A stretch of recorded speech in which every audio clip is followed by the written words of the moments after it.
Hello， 大家好，欢迎来到迷思英国的第29期。作为一个岛国，整个英国包括外来移民人口在内呢，每一年的人口增长大约在50万左右，但是新建的房屋呢却只有一半。英国住房问题背后呢有一个关键的原因，缺乏公寓。在人口相似的其他欧洲发达国家当中呢，公寓众多，而且没有那么严重的住房危机。所以我一直想知道，为什么公寓在英国这么不受欢迎呢？今天这期呢，我们就来聊一聊。如果你要来英国生活，尤其是要来伦敦，你很有必要了解一下自己抱怨的高房租、高房价背后的原因。英国给我留下的深刻印象之一啊，英国人大多是梦想住在 house 里，有一些人甚至多少有一些厌弃公寓。如这张图所示，目前只有大概14%的英国人呢住在公寓里，这是欧洲最低的百分比之一。在德国，这个数字呢是57%，西班牙是66%，而欧元区的平均值呢是48%。不喜欢公寓而愿意选择 house， 英国人的这种痴迷当然是要付出代价的。从生态环境来看，在一个人口与法国差不多，但是国土面积不到法国一半的国家，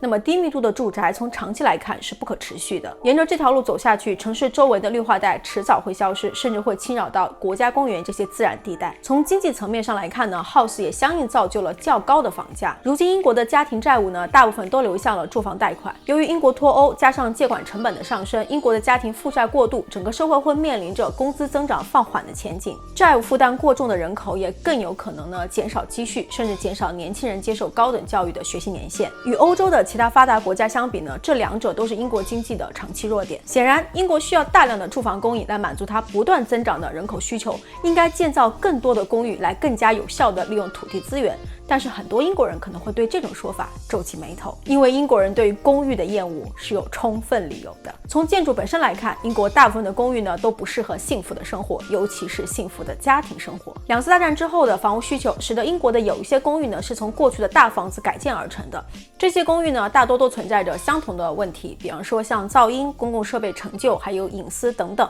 那伦敦有一个非常经典的住宅改建案例，有一个屋主买了当时据称是伦敦最窄的小 house， 但是呢他改建完以后接受采访说，我觉得住在这里太幸福了，因为我再也不用忍受像过去我住在公寓里面听着楼上邻居走来走去的脚步声。那这个呢就是老房改建的公寓它存在的问题。第二个就是呢，为了改善贫困人口的住房问题，政府呢修建了大量的公寓来作为政府福利房，也就是 council house， 这就让的那些拥有大量公寓的地方啊，那些地区成了贫困的代名词。所以尽管今天伦敦的一些经典地标地带，包括像南肯辛顿还有泰晤士河岸修建了大量的高端住宅公寓，但你不能阻止一些人发自心底的抗拒。英国过去的错误呢，现在也在重演。今天英国新建的公寓啊，大多是缺乏存储空间，变得越来越小，很不适合家庭生活。这就造就了某种恶性循环，追求高质量家庭生活的人呢，选择避开公寓，而房地产公司呢，又迫于市场的需求，建造了公寓更加不适合家庭生活，而更加利于投资。相比之下呢，在欧洲大陆，人们更容易找到天花板比较高、墙壁非常的结实、设施美观、有大量的安全公共区域供孩子玩耍的公寓。让英国人不那么爱公寓的另外一个原因是产权。在英国 house 大多是呢 freehold， 也就是永久产权。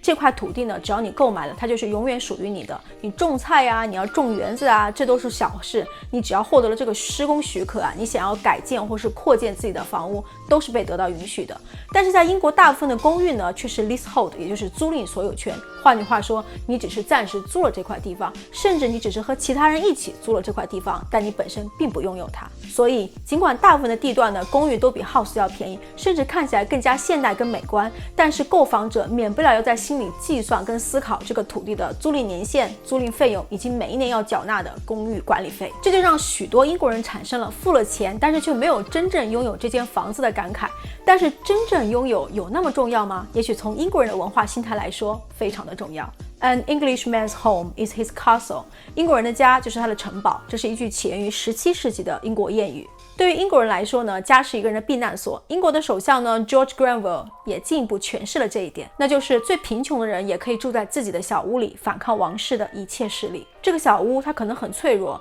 风可能会吹进来，暴风雨可能会刮进来，但是国王不能进来。于是这个短语慢慢演变成为一种英国社会生活的经验法则，用于保护一个人的隐私和安全。无论人们之间发生了什么，都应该在此地围绕此事进行解决，而不应该把对方牵扯到你的家庭内部中，也就是牵扯到你的小王国当中去，因为他们都是局外人。英国人对于自己这一片小小土地的这个强烈的捍卫权，也导致政府呢，如果想要为了发展而进行一些拆迁的话，变得非常的难执行。如果这样来看，不难理解为什么一块永久产权的土地对英国人来说有如此重要的归属意义。既然是避难所跟城堡，租来的多不踏实。但显然，越来越多的年轻人在房价压力下选择挥手作别这种昔日情怀。但是在今年这样的一个特殊情况下，越来越多的英国人只能被迫委身于家的时候，伦敦的房地产市场平台数据显示呢，带花园的房子它的搜索量在直线的上升。这种兵荒马乱的时刻呢，